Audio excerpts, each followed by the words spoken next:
Je ne doute pas un instant qu'il n'y ait pas à un moment donné quelque chose qui se passe. Et je pense que ce qui va se passer va être assez surprenant et ça va nous prendre tous par une grande surprise. Nous avons le plaisir d'être en ligne avec Stéphane Goldin. Stéphane, bonjour, Boker Tov. Les auditeurs de Kalita. Merci d'être avec nous ce matin. Je rappelle à nos auditeurs que vous êtes ancien officier des unités spéciales de l'armée israélienne. Avec vous, je voudrais que on essaye de faire le point sur ce qui va se passer aujourd'hui à Genève, les négociations entre les États-Unis et l'Iran, mais surtout, on va dire, la probabilité d'une opération militaire américaine contre l'Iran. Comment est-ce que vous avez, vous, le sentiment, alors qu'aujourd'hui, il faut bien avouer qu'il y a une forme d'incertitude et d'expectative autour de ces négociations, est-ce que vous avez le sentiment qu'on peut parvenir à un accord qui éviterait donc une opération militaire ? Écoutez, je pense, Daniel, que les principaux protagonistes, cela soit les États-Unis ou l'Iran, cherchent l'accord. Maintenant, c'est vrai que l'Iran, pour l'instant, refuse toute forme, je dirais, de vouloir remettre en cause, je dirais, les propos que leur proposent les États-Unis. Est-ce que cet accord est bénéfique ? Je ne le pense pas. Parce que concrètement, d'un point de vue d'Israël, ce que l'on cherche, c'est surtout la chute du régime des Mollahs. Alors c'est vrai qu'il y a une volonté d'aller vers un accord. Est-ce que cet accord ira jusqu'au bout ? Je pense, comme je viens de vous le dire, que ça sera pas n'importe quel accord sera mauvais pour Israël. Donc, au-delà de cela, la question est de savoir est-ce qu'il y aura une frappe sur le territoire iranien, compte tenu, je dirais, de l'armada qui arrive et qui continue d'arriver sur le golfe Persique et sur la région. Je ne doute pas un instant qu'il n'y ait pas à un moment donné quelque chose qui se passe. Et je pense que ce qui va se passer va être assez surprenant et ça va nous prendre tous par une grande surprise. C'est-à-dire on peut pas imaginer en termes sécuritaires ou militaires que un pays, même une puissance comme les États-Unis, déplace une telle armada, c'est-à-dire 2 porte-avions, dont le porte-avions Gerald Ford, qui est le porte-avions le plus sophistiqué de l'armée américaine, des dizaines et des dizaines, peut-être même des centaines d'avions de chasse et d'avions de ravitaillement. Si ce n'est pas pour, au bout du compte, aller vers un accord, aller vers une opération militaire, pardon. Écoutez, c'est vrai que c'est une menace d'avoir toute cette armada autour d'Iran et c'est vrai que les Iraniens, du coup, commencent à réfléchir à 2 fois et surtout ces dernières 24 heures avec les propos du ministre des Affaires étrangères iranien. Mais les Iraniens ont l'habitude de jouer sur ces propos et ont l'habitude de jouer la montre dans cette affaire. Mais c'est vrai que faire venir une armada, comme vous l'avez dit, de 2 porte-avions avec des centaines d'avions, des centaines d'avions aussi, des dizaines d'avions ravitailleurs, des frégates, etc., c'est quand même quelque chose qui est assez anodin, je dirais, et concrètement, je pense qu'il y a une volonté concrète de vouloir frapper un moment de l'Iran, en tout cas de vouloir affaiblir le régime. Affaiblir en tout cas le pouvoir. Maintenant, est-ce que affaiblir simplement le pouvoir est suffisant ? Ça, c'est un autre sujet. À titre personnel, je pense que ce n'est pas suffisant. Est-ce que vous pensez qu'Israël doit s'impliquer dans une opération ? Si les Américains lancent, on va dire, une opération, est-ce que vous pensez qu'Israël doit s'impliquer concrètement, comme cela s'est produit en juin dernier ? Ou alors, à partir du moment où il y a une telle armada, justement, ou tant de forces militaires, Israël n'a pas à rajouter d'une certaine manière, ou peut-être se contenter de fournir des informations de la part des services de renseignement, du Mossad et d'autres ? C'est vrai que pour le moment, c'est Israël qui est menacé par l'Iran, mais c'est l'Iran et les États-Unis qui sont en confrontation. Est-ce qu'Israël doit intervenir ? À titre personnel, je souhaiterais qu'Israël puisse intervenir avec les Américains si les Américains nous le demandent. D'après ce qui s'est dit au mois de décembre dernier et qui a été révélé par la chaîne de télé américaine CBS lors de la rencontre Trump-Netanyahou, c'est vrai que dans le fond, lors des rencontres entre les militaires et le renseignement israélien et le militaire et les renseignements américains, c'est vrai que les Américains plutôt prônaient une intervention israélienne avec un appui américain. C'est vrai qu'il serait préférable aujourd'hui que ça soit plutôt le contraire. Maintenant, c'est vrai qu'il y a énormément d'échanges actuellement, d'un point de vue militaire, d'un point de vue du renseignement, entre, je dirais, les deux alliés, ce sont les États-Unis et Israël. Est-ce que ça va aller jusqu'au bout ? Personne ne le sait. On va voir comment les choses évoluent aujourd'hui à Genève et dans les heures qui viennent. Maintenant, c'est vrai que je suis relativement sceptique parce que reste la question cruciale pour Israël, qui est au-delà de la question nucléaire, la question des missiles balistiques, et qui est quelque chose j'allais dire, vital pour Israël, sachant que l'Iran a continué à fabriquer des missiles balistiques et des missiles encore plus forts qui peuvent arriver entre 8 et 12 minutes sur le territoire israélien. Alors concrètement, justement à propos des missiles balistiques, est-ce que les systèmes de défense israéliens, à savoir Dôme de fer, la Fronde de David, en fait tous les systèmes qui sont chargés de défendre le ciel israélien face à différents styles types de missiles, est-ce que Israël est au top à ce niveau-là et que est-ce qu'il y a, on va dire, une couverture étanche face à cette menace? Écoutez Daniel, suite à ce qui s'est passé au mois de juin dernier, Israël a fait énormément d'efforts pour consolider sa défense aérienne, même si elle était déjà très forte, et on l'a vu ces 2 dernières années. Alors malheureusement, c'est vrai qu'une défense aérienne n'est pas à 100% sûre, un ciel ne peut pas être hermétiquement fermé à 100%.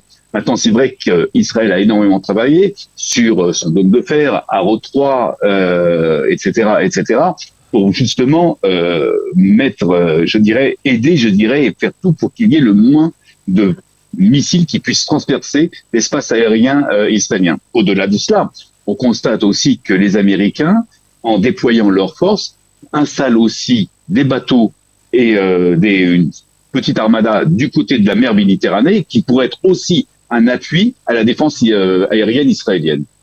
Alors, je voudrais que l'on parle un peu de ce qui va se passer aussi à Gaza, parce qu'à la fin de la semaine doit se réunir le Conseil de paix de Donald Trump autour de l'avenir de la bande de Gaza.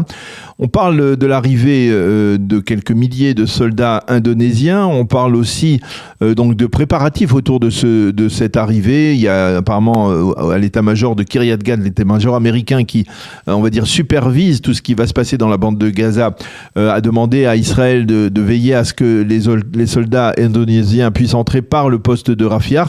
Est-ce que vous pouvez imaginer, vous qui connaissez bien le terrain, comment cela peut se passer? Où ces soldats indonésiens, disons, pour parler que d'eux pour l'instant, vont se déployer? Est-ce qu'ils seront dans la partie occupée actuellement par l'État d'Israël, par l'armée israélienne, ou alors ils vont rentrer à l'intérieur, on va dire dans la gueule du loup, à l'intérieur de la zone contrôlée par le Hamas, c'est-à-dire près du littoral? Et là, toute la question, c'est vrai que quand on se met à la place de l'armée indonésienne qui veut intervenir, qui a donné son OK, d'ailleurs peut-être le Maroc pourrait aussi intervenir par la suite dans cette affaire, toujours est-il que eux, ils souhaitent être dans la bande, évidemment, supervisée par l'État d'Israël et non pas de l'autre côté de la ligne jaune, qui évidemment serait beaucoup plus en danger. Donc on va se retrouver dans le fond avec une finule 2.0 qui va pas énormément aider, nos affaires dans ce cadre-là. Alors cette armée indonésienne, qu'est-ce qu'elle va faire? Elle va évidemment faire du contrôle, elle va faire du contrôle de police, un peu de contrôle, de voir si, le Hamas, essaye de rentrer sur la ligne jaune. Mais concrètement, ça va pas aider les choses. Si on avait voulu franchement une force d'interposition, cette force d'interposition aurait dû se situer entre la ligne jaune et le territoire qui est encore, pour le moment, géré par le Hamas. Alors, et concrètement, vous dites que vous pensez que c'est, et ça c'est une question que je pose régulièrement aux experts, et j'aimerais avoir votre avis sur la question, est-ce que vous pensez que finalement, du point de vue israélien, c'est important de maintenir une situation, une sorte de statu quo tel qu'il est actuellement, c'est-à-dire une situation où tant que le Hamas n'est pas désarmé, eh bien Israël ne se retire pas de la zone qu'il occupe dans la bande de Gaza, et finalement, d'une certaine manière, ça sert ses intérêts aussi, puisque cette zone, elle sert de zone de sécurité qui protège, on va dire, les localités du pourtour de la bande de Gaza. C'est exactement ça, Daniel. Pour le moment, la bande qui est maintenue, enfin, où il y a une occupation, entre guillemets, israélienne, est une bande de sécurité qui permet de préserver la population du sud d'Israël. Mais c'est vrai que c'est pas une situation idéale, on le veuille ou non. Et c'est vrai que pour le moment, on ne voit pas le Hamas vouloir déposer les armes, d'où d'ailleurs le positionnement d'Israël, qui est dans le fond dans l'obligation de maintenir son positionnement dans la bande de Gaza, comme je le disais auparavant, préserver, sa population du Sud, mais au-delà de ça, pour repousser aussi les terroristes du Hamas. Quotidiennement, jour après jour, on voit les terroristes du Hamas violer ce cessez-le-feu qui a été signé le 9 octobre dernier, vouloir s'infiltrer au-delà de la ligne jaune sortant des tunnels. Donc c'est vrai qu'il y a un véritable travail actuellement de Tsahal pour détruire les tunnels. Et concrètement, il n'y a plus de tunnels qui, je dirais, peut lier le territoire israélien à la bande de Gaza. Mais ce n'est pas suffisant. Tant que le Hamas sera présent et surtout armé, on n'arrivera pas à une solution. Alors, un dernier front dont on a beaucoup parlé ces 2 dernières années, c'est le Liban, avec une déclaration du chef d'état-major de l'armée libanaise, Rudolf Ekal, qui affirme que, eh bien, il faudra encore à cette armée plusieurs mois, il parle de 4 à 8 mois, pour désarmer le Hezbollah. Et ça, c'est une déclaration, on se demande si elle n'est pas gratuite, parce que d'un autre côté, le Hezbollah, eh bien, n'a pas manifesté le moindre signe d'une volonté d'être désarmé. Qu'est-ce qui se passe sur le terrain concrètement au sud Liban? Est-ce qu'il y a véritablement une opération, une action de la part de l'armée libanaise contre le Hezbollah, ou bien tout ça, ce ne sont que des déclarations pour essayer d'apaiser les esprits?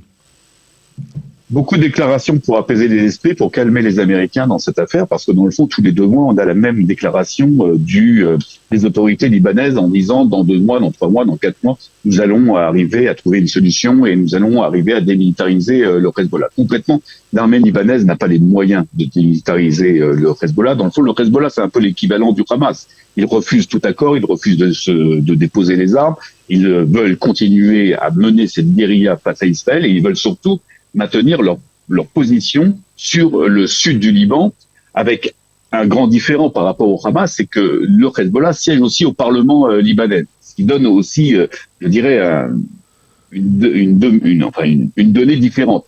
Toujours est-il que pour le moment, on voit quotidiennement le Hezbollah revenir sur ses positions au sud Liban, d'où d'ailleurs le maintien du positionnement israélien en territoire libanais, d'où d'ailleurs pratiquement tous les jours des raids de l'armée de l'air israélienne sur des bases du Hezbollah, comme on l'a vu encore hier avec l'élimination de terroristes du Hezbollah. Mais concrètement, le Liban n'a pas les moyens, parce que c'est vrai qu'on lui a donné une mission, mais c'est vrai qu'autour de cette mission, il faudra peut-être aussi lui donner les moyens pour pouvoir combattre le Hezbollah. Je voudrais simplement rappeler une chose, si vous me permettez, Daniel.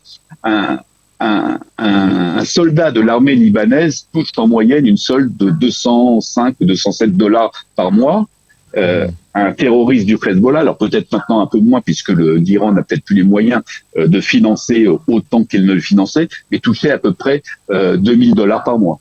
Oui, et on comprend bien entendu une différence de motivation entre les premiers et les seconds. Merci beaucoup Stéphane Goldy de nous avoir éclairé, de nous avoir fait ce point sécuritaire sur les 3 principaux dossiers, les principaux fronts auxquels l'État d'Israël est confronté, à savoir l'Iran bien entendu, autour de la reprise des négociations entre les Iraniens et les Américains, mais aussi la bande de Gaza et le Sud-Liban. Merci beaucoup Stéphane d'avoir été avec nous ce matin. Merci à vous. Bonne journée, à bientôt. Bonne journée à vous et à tous les auditeurs de Kalita.